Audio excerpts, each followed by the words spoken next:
Hello there folks, and how is it going? And welcome back to another video.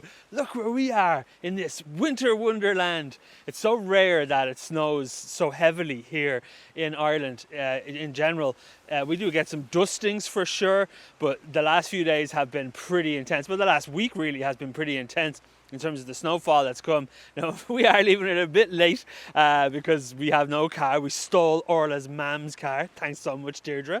And so we have her car and we have decided to come up into the mountains. These are the Dublin Mountains here to try and take advantage of the snow before it's gone. I mean, realistically, it'll be gone in a few days. So we have come to see if we can take some photographs of this wonderful winter wonderland. So join me on this adventure and let's get moving.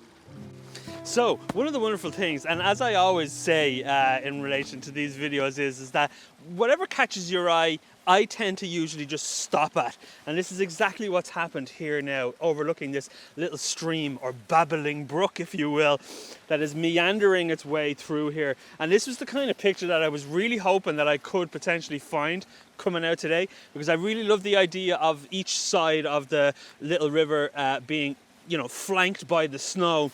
And then we get this nice kind of leading line, essentially, that will take us through the image. So I am playing around with a few different compositions here, and fingers and toes crossed any of them work out. But if they do, I will pop it up on the screen for you now. Welcome, friends, to the ASMR Photography Studio, and welcome to this snowy winter wonderland. Now, let's get things kicked off with the first of this little self-critiquing video. You know, my enthusiasm is infectious throughout the video. Believe me when I say I wasn't very happy when I was taking the pictures. I knew while I was taking them that I could be doing better and that I should be doing better. For me, these first two images are a clear indication of that. And I know that, you know, when people arrive at locations, always their first images are never their strongest, and things tend to progress, you know, a bit more fine tuning and all that kind of fun stuff, but it just never really seemed to pan out for me in that regard. But sure, look, such is the way of things. The only saving grace I have for the second image is just that the lovely tree is arched and framing the river, or the stream I should say, that's leading through the image. But other than that, it's pretty kind of bleh. So yeah, anyways, fun times ahead. Let's continue on.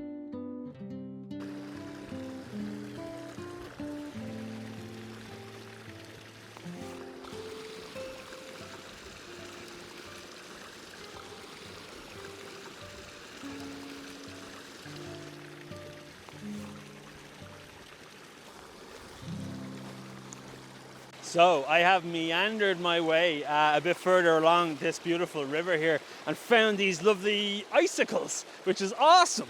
And it really made me stop in my tracks. So I am playing around now with a few different kind of compositions and maybe a few detail shots. Orla and I might swap lens so I can, you know, punch in maybe around 75mm and see if I can get some kind of detail shots as well. But really, as it stands now, it's really working out so beautifully. I'm super delighted. One thing you need to bear in mind when photographing in snowy conditions like this is footprints. It's really difficult because we have left it so late to come up and like explore. You know, obviously a lot of these areas have been walked on and stuff, which is great. People out having a great time, and more power to them. Tobogganing and all that kind of fun stuff. But footprints, you have to be super mindful about your footprints. But you can put them in if you want to, of course. But for me, I prefer this nice kind of clean scene that we're trying to photograph here now. So if any of these pictures turn out to be any good, I'll pop them up on the screen for you now.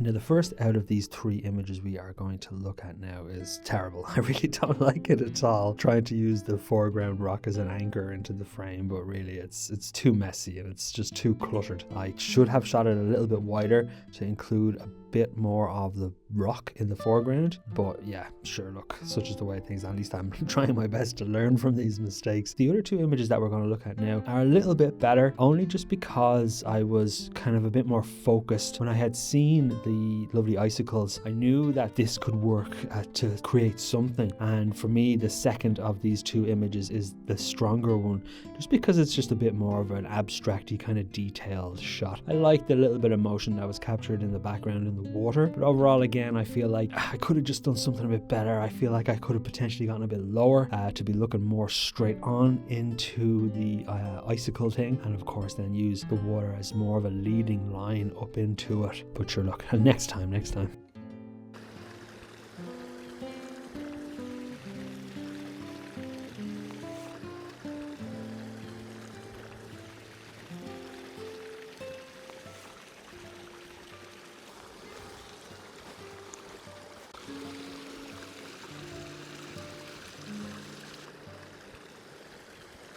So folks, it would be very remiss of me not to talk about safety, really. Ireland isn't very known for its snow and snowy conditions. This kind of thing is pretty rare, as I mentioned earlier at the beginning. So, you know, a lot of the country got very heavily covered with snow. We live in Dublin, and the Dublin Mountains is exactly where we are.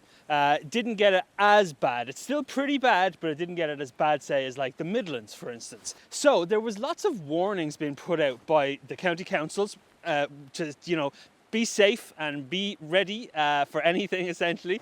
And it's, like I mentioned, a lot of the roads being closed. There was a lot of Facebook pictures and Instagram pictures of cars like in ditches. People just aren't used to driving in these conditions. So for Orla and I, we didn't want to be, you know, we didn't want to be a part of that, essentially. Like, you know, A, we didn't have a car, and then B, you know, borrowing somebody else's car, we were like, I don't want it to end up in a ditch. So as you can see, there are cars passing by here. So we're very close to one of the roads that was, you know, properly kind of cleared and is safe, and, you know, people are driving on quite actively. So it's one thing that you really do need to bear in mind. I know other countries that get snow are very prepared for these kinds of things, and people trek into the hills and the mountains no problem. But for Orla and I, we wanted to kind of err on the side of caution a little bit, and that's really why we ultimately stuck to this area, because it's not too far from where we live, which is a running theme lately on the videos. And also as well, we knew, we drove up here yesterday, and we knew that the roads were safe and open and ready for people to come. And but you know, it bodes well because it's such a beautiful spot. And as you can see here, we're essentially looking down the valley now that we walked up, and I have framed up a very nice picture that I'm going to photograph now, and if it turns out to be any good, I will pop it up on the screen for you. For this first of 3 images that we are going to look at as our last few, again, like I mentioned earlier, you know, the images tend to progress a little bit in terms of what you want to create and what you kind of ultimately see when you go into a location like this. And for me, yeah, I really like this. It's okay. I like the crop, at least. There was just a lot of mess in the foreground, and the canopy of the treetops was just totally blown out, and it just was so bright. And while I did bracket these exposures, it just never really kind of came together in the way that I had liked. The only real thing that I like about this really is just the crop, to be honest with you. And this second one, it's not even an S-bend. I don't really know what I was going for here at all, to be honest with you. I just liked the kind of simplicity behind the frame, and the square crop, I think, just kind of helps focus the eye a little bit more. But I probably should have shot it a bit taller to try and include a bit more of an S, really. That was naturally occurring throughout the stream. I probably should have taken a bit more time to try and find that. Now, the very last image of the day is okay, just purely because that a bit of color did catch in the sky, which was nice, and I kind of like the leading line of the river itself. It's just a bit cleaner, this one, even though it's a bit more of a wider shot. It's a bit simpler, I find, just because I feel like that leading line of the river helps kind of draw your eye a bit into the frame, and of course then the pop of color in the sky too. But again, it's still pretty kind of like boring. So yeah, there you are. Fun times in the snow. Realistically, I think it was just left too late because it was kind of more, frosted on the top, and it wasn't powder, which would have probably been a bit nicer. But anyways, such is the way of things, and onwards we shall go. So we are going to leave it here, folks. The snow is pretty deep and we are losing the light pretty rapidly. So we need to make our way back to the car and hopefully not twist our ankles, fall off a little hill and end up in the stream that we were photographing. A little happy update. KASE actually have sent me replacements for what I lost, which is essentially the kind of step-up ring, the per circular polarizer and the 3-stop filter. I emailed them and kind of, said, hey, look, what's going on here? I've only had these things like a month and a half or something, and they're already falling off, and I've already lost ABC. Now, there was a bit of back and forth and the kind of criteria that they were looking for, and somebody even commented on that video in relation to losing KASE filters in the past, about them looking to have like video footage of the things falling off or losing them, which is a bit ridiculous. So make sure you're recording yourself every single time you go out with your KASE filters, just in case. And another thing somebody recommended was potentially to replace the inlay rings that I have with just the traditional screw-in magnetic filters, which I may ask KASE, would they be willing for me to send them back the inlay rings that I bought to ultimately, have them replaced with the screw-in filters. For me, I think I'd feel a lot more secure knowing that everything was screwed in. Anyways, the ones that they have sent me, they do feel a bit stronger. I'm going to talk about that all more and a bit more in depth. I do plan to put a review out at some point. But needless to say, they did send me the replacements, which was really nice of them. So fair play in that regard. But anyways, that's a mad ramble. First you get your PSA about staying safe in the snow, and now you're getting a bit mad ramble. But I just wanted to update everybody, considering everybody was so kind to leave such nice comments in that previous video. If you liked the video, folks, hit that like button. And if you fancy following along for more of these wonderful adventures, I don't know if we're going to see more snow, maybe when we're in Europe a bit. Anyways, if you fancy following along for more of these adventures, you're most welcome to hit that subscribe button. And I will see you on the next one. Take it easy, everybody. Cheers. Boop.